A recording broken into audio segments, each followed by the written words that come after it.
बिस्मिल्लाहिर्रहमानिर्रहीम। मोहतरम सामीन करام, अस्सलामु अलैकुम वरहमतुल्लाहि वबरकातुहू।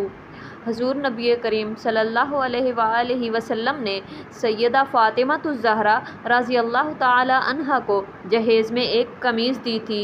शादी के कुछ अरसे के बाद एक साइल सैयदा फ़ातिमा-तुज़-ज़हरा रज़ी अल्लाह ताला अन्हा के दरवाज़े पर आया और उसने सदा लगाई, ए नबी के घर वालों, मैं फ़कीर हूँ, मैं मोहताज हूँ, मुझे कुछ अता किया जाए, मैं भूखा हूँ, मुझे कुछ दिया जाए।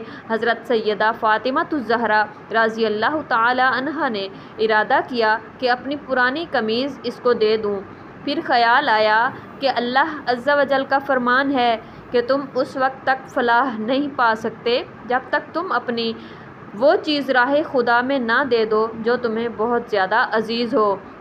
बस आप रज़ी अल्लाह ताला अन्हा ने अपनी वो कमीज़ जो हजूर नबी करीम सल्लल्लाहु अलैहि वसल्लम ने जहेज़ में दी थी, आपने बुलाकर उस साइल को दे दी।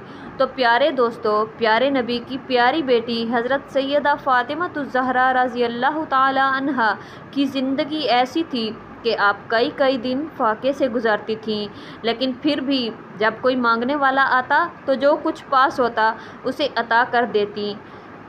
दोस्तों, अल्लाह ताला से दुआ गो हैं कि अल्लाह पाक तमाम मुसलमान औरतों को हज़रत फ़ातिमा-तुज़-ज़हरा रज़ी अल्लाह ताला अन्हा की ज़िंदगी को मशाल राह बनाने की तौफ़ीक अता फ़रमाए।